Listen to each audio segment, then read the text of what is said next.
uma questão que, mudando a chavinha e orientando a família, a criança vai se desenvolver maravilhosamente bem. É o conjunto mesmo. Não tem como a gente pegar isoladamente e querer resolver só aquele problema. Consequências que a gente precisa tratar antes que elas cheguem. Sim, é importante que a gente tenha esse trabalho cada vez mais multidisciplinar, assim. A criança é apaixonada pelo desenvolvimento, ela quer alcançar, ela quer chegar. E isso é desenvolvimento infantil. Começa lá atrás. Prevenção é sempre o melhor, e conhecimento também. Conhecimento salva, né? É um trabalho em conjunto que faz diferença. Então uma coisa não anda sem a outra. Para conseguir se desenvolver, para ter tônus, para criar força muscular, para conseguir chegar nas próximas etapas.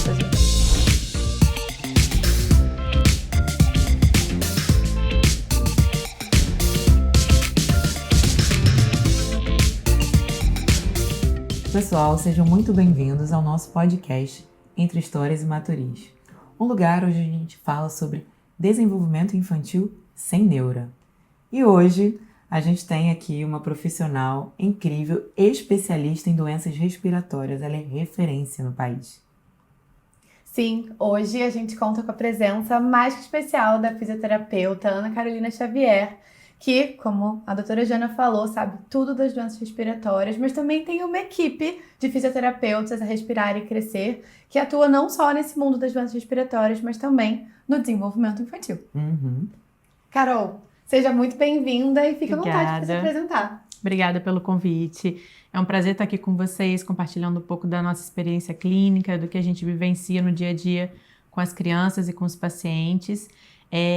Eu sou Carol Xavier, fisioterapeuta formada há 17 anos pela Universidade Federal do Rio de Janeiro.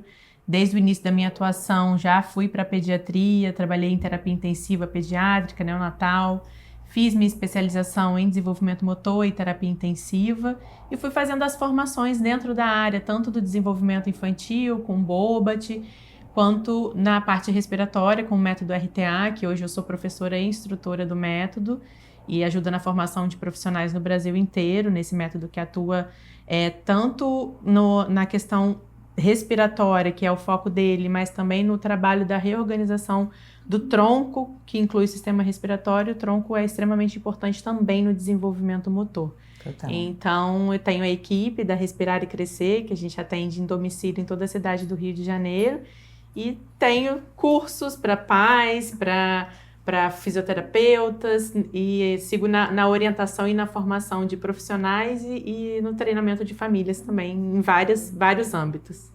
A gente esquece muitas vezes o quanto é importante as famílias receberem esse direcionamento de profissionais que sabem do que estão falando, né? Então, por isso é um dos motivos da Carol estar aqui com a gente hoje. Então, tenho certeza que o nosso bate-papo vai agregar muito para as famílias. Com certeza. As doenças respiratórias são um verdadeiro pesadelo na vida de muitas famílias, não é isso? Principalmente outono e inverno. O telefone do pediatra não para de tocar um segundo, né, Ana Luísa? É um pequeno caos de muita tosse, febre, nariz escorrendo. E muitas vezes uma das coisas que a gente sabe muito nas crianças pequenas é que eles não sabem lidar com catarro, né? Então, assim, acho que é um pouco aí também onde a fisioterapia entra, que a criança pequena ela vai ter uma grande produção de secreção e o pediatra pede a lavagem nasal, nem sempre a família quer fazer a lavagem nasal, pode fazer a lavagem nasal, mas nem sempre funcionar tão bem. Onde a fisioterapia entra nesse cuidado da criança com quadros respiratórios? A fisioterapia pode manejar várias nuances desses quadros respiratórios, desde simplesmente orientar a família a fazer a lavagem nasal da forma correta e treinar ali com a família para passar segurança nessa lavagem nasal, porque a técnica correta ela é extremamente importante para não ter consequências, o soro não ir excesso de soro para a garganta, posicionar a cabeça da forma correta. Um bebezinho recém-nascido, por exemplo, a gente tem que tomar muito cuidado porque ele ainda não tem proteção da via aérea e fazer o fluxo correto, o volume correto para cada idade. Então essa orientação é muito importante. A lavagem nasal é o que a gente mais indica no período de outono e inverno, porque tanto previne quadros respiratórios quanto minimiza os sintomas, né?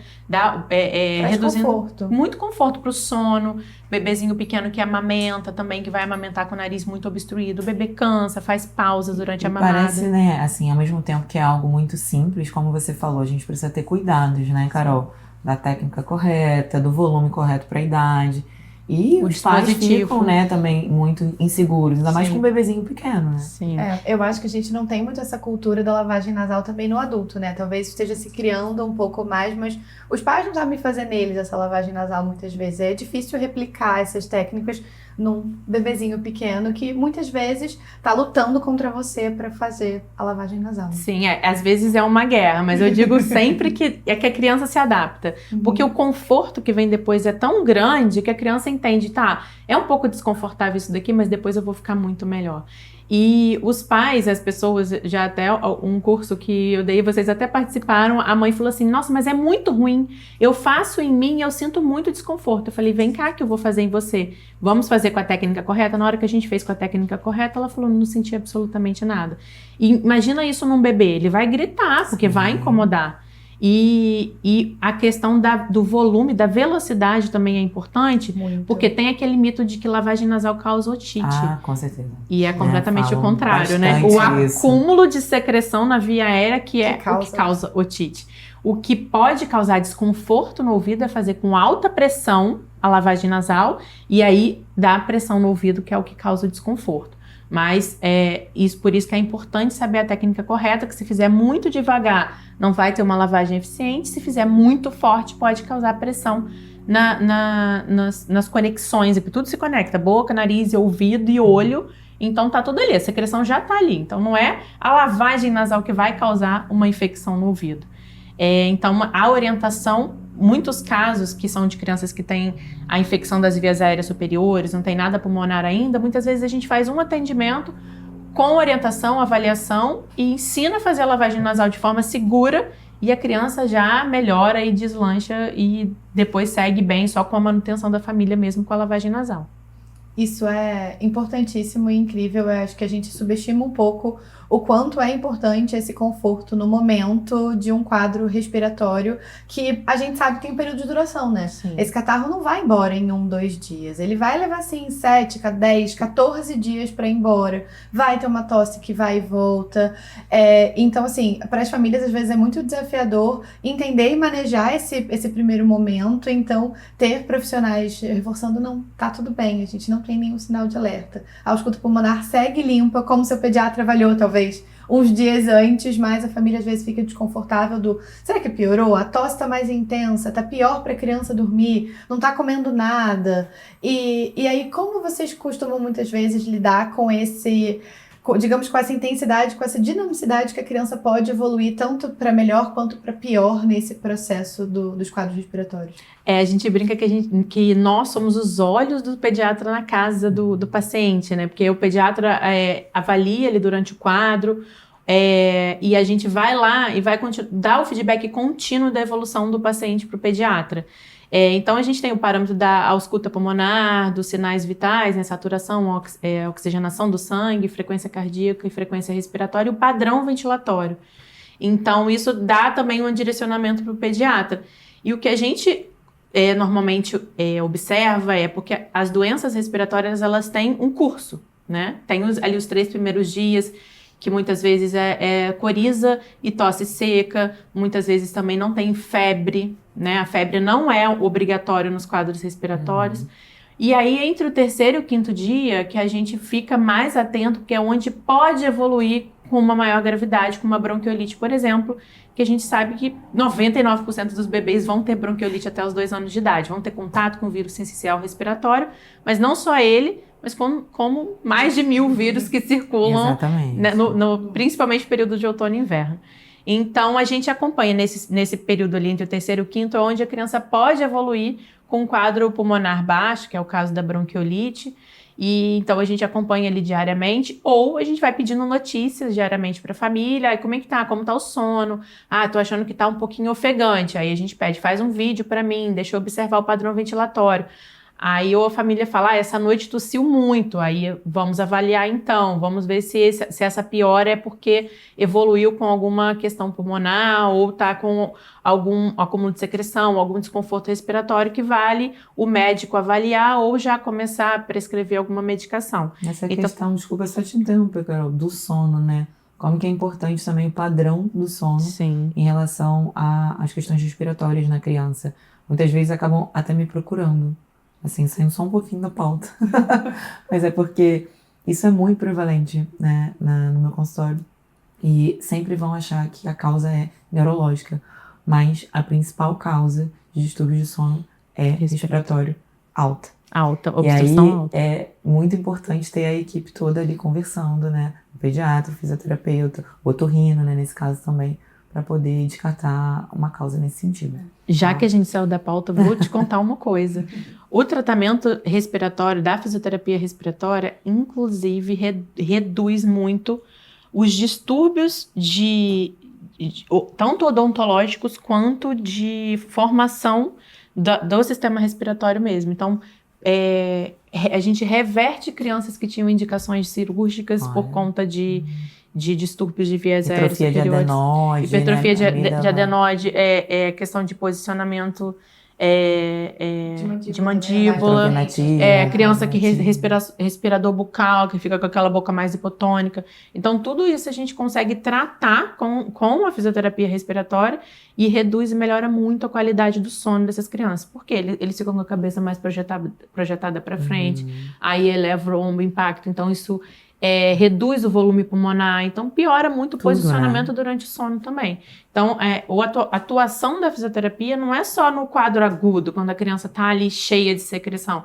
A gente trata o contexto global. Um bebezinho, por exemplo, de 6 meses que teve bronquiolite, se ele não for tratado e acompanhado da forma adequada, se o fisioterapeuta for lá fizer o tratamento dele só para soltar a secreção e não trabalhar o sistema respiratório de forma global, pensando na função, ele vai ter dificuldades para aquisições motoras. Por exemplo, se ele encurtar a musculatura acessória durante o esforço e isso não for trabalhado, na hora que ele for fazer descarga de peso para engatinhar, ele não vai ter estabilidade de cintura escapular, então ele não vai ter mobilidade para conseguir fazer a alternância. Exatamente. Então, um simples quadro de bronquiolite pode impactar na função motora desse bebê lá na frente. Então, por isso que a gente precisa, as famílias precisam estar orientadas de que a bronquiolite pode causar disfunções motoras também. Então, precisa escolher o profissional adequado para fazer o tratamento de uma forma com esse olhar global e não só na remoção do catarro. O catarro é consequência.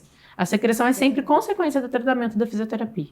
Sim, a fisioterapia pode até chegar em casa e, em até alguns casos, aspirar a via aérea, mas esse não é o objetivo final, final das contas. Esse é um dos, né? Deixar essa criança sem secreção é um dos objetivos, mas não o principal. Porque se eu vou lá, tiro a secreção e não trago esse pulmão para trabalhar gerando um volume pulmonar adequado, para reduzir o desconforto, para essa criança conseguir continuar respirando bem depois que eu sair, daqui a meia hora que eu sair, ela vai estar cheia de secreção de novo e respirando com desconforto. Então, a gente precisa tratar a função respiratória, não só a remoção de secreção. A remoção de secreção como consequência de devolver a função respiratória. Claro, é como se você precisasse realmente ele treinar esse pulmãozinho, né, para que numa próxima infecção, né, ele reaja de uma forma melhor. É isso? Exatamente. Você vai organizar o sistema respiratório, porque se você tem um encurtamento, uma tensão de uma musculatura respiratória, você vai ter disfunção de outras atividades, porque o nosso principal músculo da respiração é o diafragma, né? Ele ali é o ator principal na respiração. Quando o bebê, a criança ou qualquer um de nós entra em esforço, o que acontece? A gente usa a musculatura acessória. E a musculatura acessória, que é o peitoral, a musculatura do pescoço, do ombro, das costas, ela é responsável pelos movimentos também. Estabilização da nossa postura, movimento de braços, elevação, apoio. E tudo isso, um bebê sofre uma consequência muito maior do que a gente. Nós, por exemplo, se a gente tiver uma pneumonia com desconforto respiratório, na hora que a gente for tomar um banho e lavar a nossa cabeça, que a gente vai elevar esse ombro que tem a musculatura acessória, a gente vai sentir esse conforto respiratório. Esse bebê, na hora que ele for fazer uma transferência ali de sentadinho para gatas, para engatinhar, que ele apoiar os bracinhos, ele vai cansar. Então, são consequências que a gente precisa tratar antes que elas cheguem. Então, a gente vai organizar esse sistema respiratório para ele funcionar mais perto do normal possível e condicioná-lo para que ele possa... O condicionamento do bebê é o desenvolvimento motor. Então, organizar para que ele possa se condicionar, se desenvolvendo da forma mais natural e fluida e fisiológica possível. Perfeito. Eu brinco muito com as famílias que quando a gente fala de deixar a criança no chão, deixar a criança se desenvolvendo, é a hora do exercício deles. É a academia da criança, tipo, eles precisam fazer esse tipo de exercício para conseguir se desenvolver, para ter tônus, para criar força muscular, para conseguir chegar nas próximas etapas. Então, É importante que a gente lembre que é o fisioterapeuta, muitas vezes, digamos que é o personal do bebê. Porque, né, a gente não vai colocar o bebê para fazer um personal, propriamente dito, mas o fisioterapeuta, muitas vezes, vai direcionar e vai orientar a família também com relação aos exercícios, não só pensando na parte respiratória, mas também pensando na parte motora dessa criança. Com certeza. E muitas vezes só a orientação já é o suficiente. Ou um follow-up ali mensal ou bimestral. Porque as famílias, às vezes, elas não sabem como orientar a criança. Como estimular a criança. E aí só uma orientação já é o suficiente. Porque ela fala, eu coloco no tummy time e chora muito. E aí a gente precisa entender por que chora. O que está causando esse desconforto? A criança é apaixonada pelo desenvolvimento, ela quer alcançar, ela quer chegar. Se aquilo ali está causando desconforto, alguma coisa está acontecendo. Então a gente precisa, é importante uma avaliação, porque às vezes a gente encontra ali uma questão que, mudando a chavinha e orientando a família, a criança vai se desenvolver maravilhosamente bem e não chegar lá pra gente com 7, 8 meses, não senta ainda para introdução alimentar, ou é aquele sentado estático, que a criança é colocada sentada e fica ali e não vai buscar, porque ela não tem mobilidade, ela não tem capacidade de se mover para alcançar e para chegar aos marcos seguintes depois de sentar. E olha como que uma coisa puxa a outra no desenvolvimento, né? Se essa criança não consegue alcançar, né, esses marcos motores, ela também não vai conseguir alcançar os marcos da linguagem. Vai ser mais difícil, pelo menos, ela alcançar, né? Porque você precisa da musculatura ali também orofacial, que tem tudo a ver com a respiração. Você precisa da experimentação, né, do movimento para você gerar outras conexões para você conseguir estimular a sua área da linguagem. E assim, é o conjunto mesmo. Não tem como a gente pegar isoladamente e querer resolver só aquele problema. É como você falou lá no início. Tratar a questão aguda vai impactar, né, provavelmente pelo resto da vida. Com certeza. E quando esse agudo se torna crônico, é um quadro respiratório de repetição, a gente já tem inúmeros estudos que mostram o impacto da doença respiratória crônica no desenvolvimento. E não é só aqui no desenvolvimento motor até a criança andar. Quando essa criança quer praticar algum esporte, alguma atividade, ela não vai ter capacidade pulmonar para isso, mas nem só isso, ela não ganha força, não ganha tônus, não ganha músculo. E isso impacta muito na atividade. E uma outra coisa que só é vista lá na frente é o aprendizado. Porque a criança, na hora que senta para aprender a ler e a escrever, ela não consegue manter postura, é extremamente desgastante ficar sentado numa cadeira e ela não consegue manter o acompanhamento no que o professor está ensinando. Aí chega para a TO, aí chega para o neuro, porque a criança tem dificuldade de aprendizagem que poderia ter sido tratada lá no início. E o desenvolvimento motor, respiratório, cognitivo, sensorial, ele é todo em conjunto. Então, uma coisa não anda sem a outra. A gente tem a pirâmide do desenvolvimento. Sim. E a gente tem a base, que é o sensorial, depois o motor, e aí todas as outras coisas vêm acima disso. Então, se a criança não ganhou o motor, alguma coisa sensorial está impactada. Se o sensorial tem alguma questão, se essa criança não consegue explorar o ambiente, ter acesso a texturas, e quando a criança não consegue explorar os movimentos de rotação de tronco, diagonais, isso tudo a gente perde muito no sensorial, no vestibular.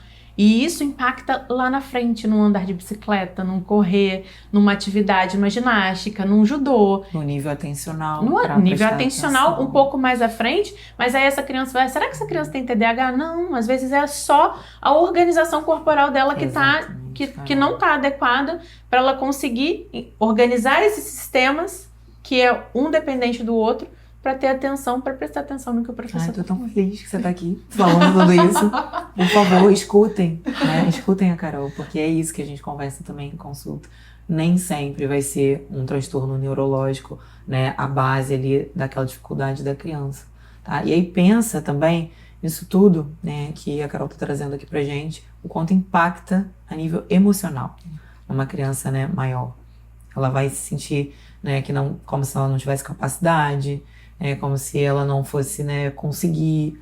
Então, assim, gente, olha, a gente foi puxando aí um fio longo, né? E isso é desenvolvimento infantil. Começa lá atrás. Exato. E o objetivo não é nem trazer um terrorismo, né? Não é falar, meu Deus, se eu não fizer fisioterapia respiratória, quando meu filho tiver um quadro de bronquiolite, ele necessariamente vai ter um atraso de desenvolvimento ou alguma questão sensorial. É mesmo trazer esse alerta para as famílias de que, sim, é importante que a gente tenha esse trabalho cada vez mais multidisciplinar, assim. talvez não esteja tudo bem ir só no pediatra todo mês, assim, talvez, sabe? A gente tá jogando essa pulguinha atrás da orelha de vocês que, sim, a gente tenta ao máximo que esse cuidado seja com o máximo de profissionais possível, porque cada um vai ter um olhar mais direcionado. Por mais que o pediatra tente ser uma pessoa que olha com uma forma global para o desenvolvimento, a gente precisa de ajuda. Como você falou, eu preciso dos olhinhos na casa quando a criança tá com quadro respiratório, que eu sei que não precisa de uma atenção hospitalar naquele momento, mas pode sim precisar de auxílio de outros profissionais para que tudo corra e se desenvolva da melhor maneira possível. Boa parte das bronquiolites vão se resolver sozinhas, né? A maioria é bronquiolite leve, principalmente agora com o anticorpo monoclonal, nivesimab e a vacina materna. A gente está vendo uma redução da gravidade da bronquiolite nesse ano, né? Muito menos internações.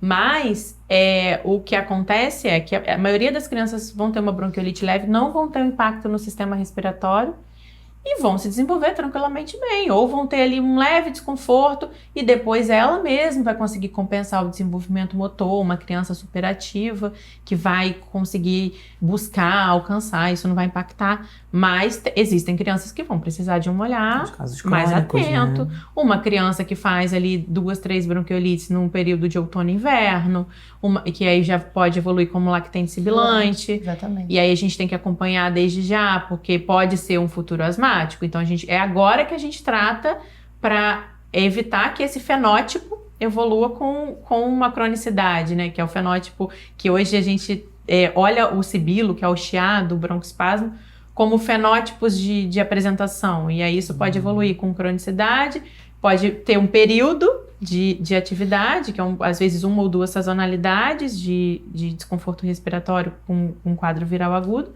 ou, dependendo de fatores genéticos, ambientais, enfim, ele pode evoluir com uma asma crônica também. E uma coisa que você falou, e eu queria deixar uma orientação para as famílias. Quando o pediatra pedir para você mandar um vídeo para tentar avaliar a parte do desconforto respiratório da criança, você precisa fazer uma coisa: tirar a roupa da criança. Não adianta me mandar um vídeo com a criança de roupa. Eu não vou conseguir avaliar. Então, tire a roupa da criança e, se possível, filme por 1 minuto.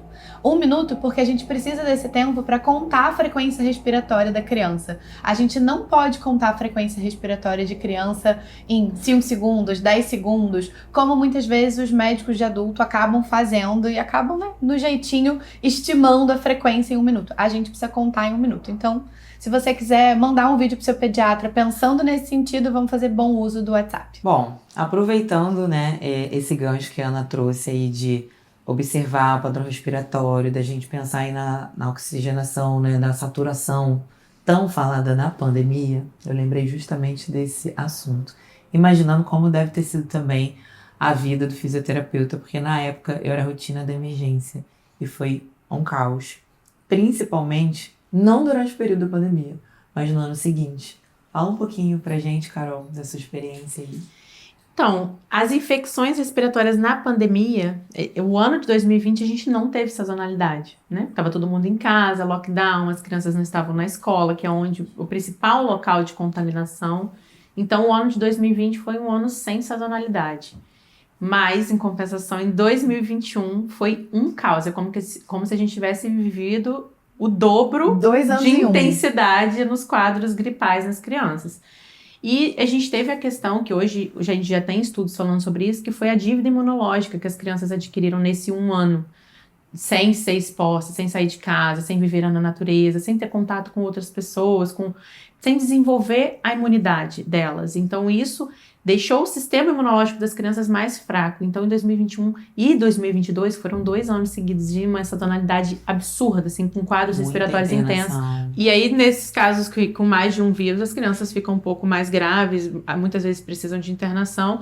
Então, esse período pós-pandemia foi muito impactante nos quadros respiratórios infantis. E a gente vê até hoje, digamos que uma sazonalidade esquisita no sentido de que, por vezes, no alto verão, a gente está tendo muitos quadros respiratórios ainda. Então, assim, digamos que as viroses estão confusas, assim. Então, quando as pessoas ficam naquela de, mas virose respiratória não é só outono e inverno?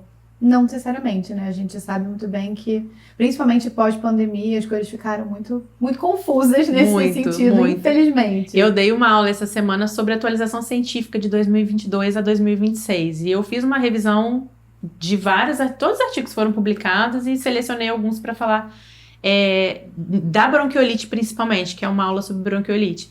E aí um desses artigos falou justamente que a mudança da sazonalidade após a pandemia da Covid, que a gente não tem mais sazonalidade. A gente pode ter surtos virais de vírus que eram vírus característicos de outono e inverno em qualquer época do ano. Então, no ano passado, a gente viveu um surto de sincicial em novembro. Sim.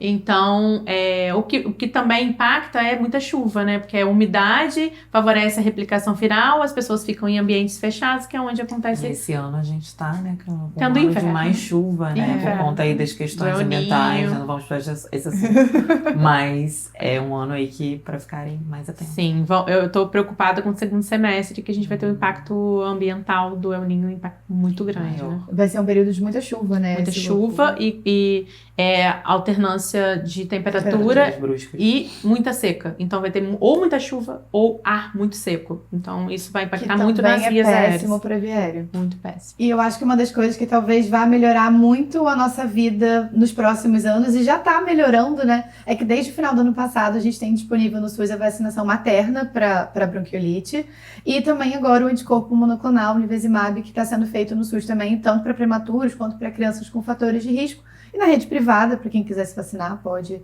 vacinar os bebês, né, sempre na primeira sazonalidade. Como é que tem sido? Vocês já viram alguma mudança de padrão, digamos assim, desde que essa vacina foi implementada? Sim, assim, a taxa de internação por vírus sincicial dos pacientes que a gente acompanha está baixíssima.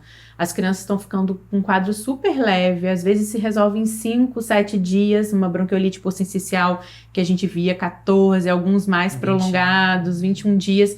E hoje os estudos já mostram que o processo inflamatório do sincicial pode durar até 6 meses, né, 180 dias.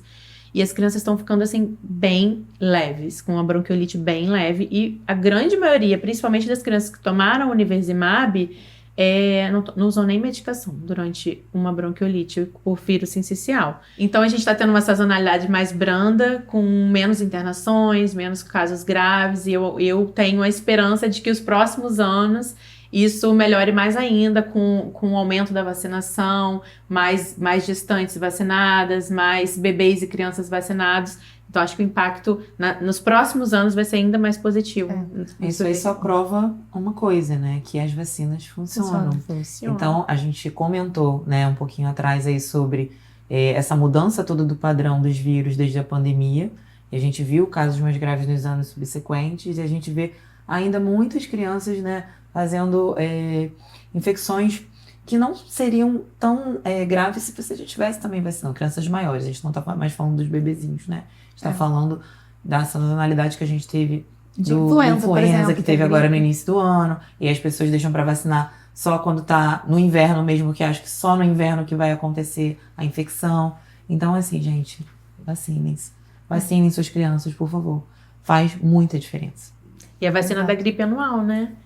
Por favor. Essa é uma das vacinas mais importantes, porque cada ano são cepas diferentes, são vírus diferentes que estão em maior circulação que vem nessa vacina. É muito importante vacinar anualmente, não só a criança, mas todo mundo que tem o contato com a criança, porque essas pessoas também podem transmitir e ter casos mais graves com essas variações de virais que a gente está vivenciando. Eu acho que as pessoas, desculpa, amiga, mas eu acho que as pessoas têm dificuldade, assim, no geral, de entender por que tem que vacinar todo ano. É porque os vírus, eles evoluem muito mais rápido, né, a nível biológico do que a gente. Então, é muito mais rápido, porque eles são seres muito mais simples, digamos assim. Então, essas mutações, elas acontecem todo ano. E a gente hoje tem, com a globalização, né, com um movimento aí de carnaval que a gente tem no nosso país enorme, chegam pessoas que lá tá inverno, então eles trazem cepas para cá que mutam com as daqui. E aí por isso que é importante a gente vacinar todo ano. E não só isso, assim, esse ano a vacinação está liberada para todo mundo a partir de 6 meses. Todo mundo. E para todo mundo a partir de 6 meses. De graça. Exatamente. Do Não precisa ser só mais como era antigamente, que era crianças até 5 anos, ou pessoas idosas, ou com fatores de risco. Não, é para todo mundo mesmo. Então vai até o posto e se vacine. Quando os pais me perguntam o que eles podem fazer para que a criança não tenha quadros respiratórios, eu lembro, vocês precisam estar com a vacina em dia também. Vocês precisam se vacinar para gripe, para Covid, para coqueluche. Tudo isso são vacinas que vão ajudar a proteger os pequenos também, que às vezes não podem ser vacinados ainda para esses quadros. Até os 6 meses eles só podem ser vacinados para gripe, para Covid, enfim, a partir dos 6 meses. Então, todo mundo com vacina em dia, por favor. Gente, previne caso grave, né? Previne internação, evoluções, né, ruins. É para isso que serve a vacina. Ai, mas eu vacinei e ficou resfriado. Mas se você não vacinasse, talvez a coisa pudesse ser muito pior. Vacina da gripe não causa gripe, o vírus chamou. E falando até dessa estratégia de tentar proteger as crianças pequenas com a vacinação dos adultos, né? A coqueluche é uma questão, e você passou pessoalmente por uma questão como essa, não foi, Carol? Sua pequenininha teve um quadro de coqueluche. Conta um pouquinho pra gente como foi o lado mãe de viver a doença respiratória. Olha, eu vou dizer uma coisa pra vocês. Quando eu trabalhei 13 anos em UTI, né? E uma coisa que fez eu construir o suporte que eu tenho hoje para as famílias e para as crianças foi justamente ter ali um acolhimento e sentir o que aquelas mães sentiam dentro da UTI e querer acolhê-las e dar um suporte tanto emocional quanto para o bebê nessas crianças em casa e evitar que elas internassem. E eu sempre fui muito humana em relação a isso, mas depois que você é mãe, e principalmente depois que você interna com o filho dentro de uma UTI, isso muda drasticamente. E assim, lá em casa, todo mundo se vacinou na gestação por conta da vacina da coqueluche. A Alice já estava com todas as vacinas em dia. Ela estava com 1 ano e 2 meses, ia fazer o reforço logo em seguida. Sim. E a gente teve um surto de coqueluche em dezembro de 2024, no Rio. E não sei como, a Alice pegou coqueluche e ficou grave. Então a gente precisou internar no CTI, a gente ficou 1 semana internado. Foi um grave que não precisou de suporte ventilatório, mas ela fazia muita cianose durante as crises de tosse. Cianose ia ficar com o lábio roxinho.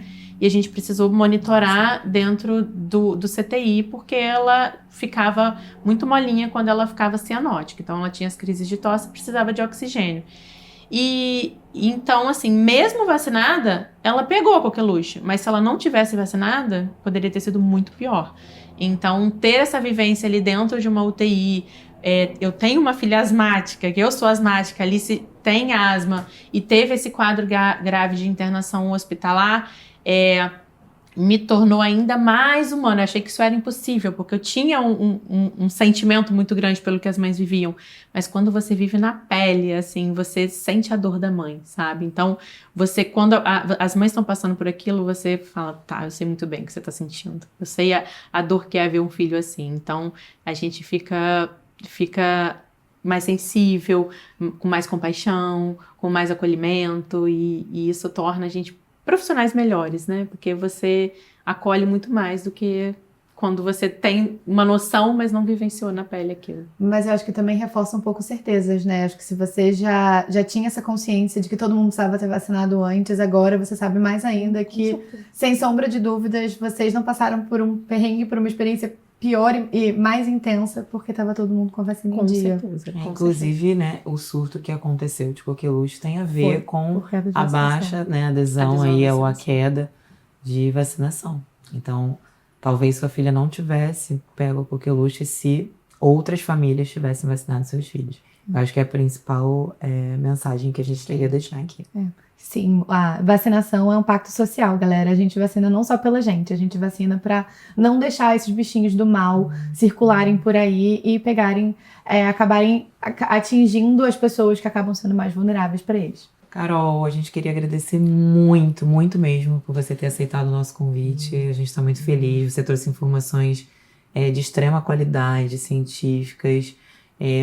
A gente tá muito, muito, muito satisfeito com tudo isso. Mas assim, Você quer falar, amiga? Eu quero agradecer. Eu vou interromper, sair do roteiro pra dizer que já é um prazer trabalhar com você no dia a dia. Então, a equipe da Respirar e Crescer e a Carol me ajudou muito na minha prática pediátrica. Eu já aprendi um monte com vocês. Então, obrigada por estar aqui ajudando a compartilhar mais conhecimento de qualidade com as nossas famílias também.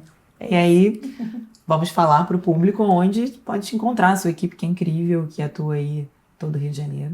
Gente, quem agradece o convite sou eu, porque assim, compartilhar informação, orientar as famílias é o nosso principal papel, porque prevenção é sempre o melhor, e conhecimento também, conhecimento salva, né?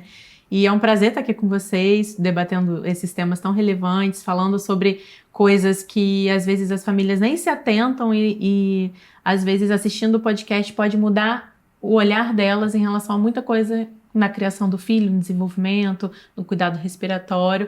É um prazer trabalhar com você, ter essa troca tão profunda que a gente tem dos nossos pacientes e a gente vê desfechos tão maravilhosos, né? Exatamente. A gente é muito feliz no desfecho dos nossos pacientes, até os pacientes crônicos que entram para acompanhamento também. O resultado a médio e longo prazo é tão maravilhoso que essa parceria é forte e tem resultados incríveis também. A gente sabe que faz diferença, né? Total. É um trabalho em conjunto que faz diferença. Total diferença. As redes sociais, vocês podem encontrar a Respirar e Crescer no Instagram, que é @Respirar e Crescer Fisioterapia. E lá tem o contato que vocês podem entender mais sobre o nosso trabalho, agendar uma avaliação. E tem o meu pessoal, que é @CarolXavierFísio, que eu dou aulas e treinamentos para pais e familiares também. Também dou formação para fisioterapeutas, tanto online quanto presencial. E tem todas as informações lá que vocês podem encontrar sobre o meu trabalho e sobre o trabalho da minha equipe.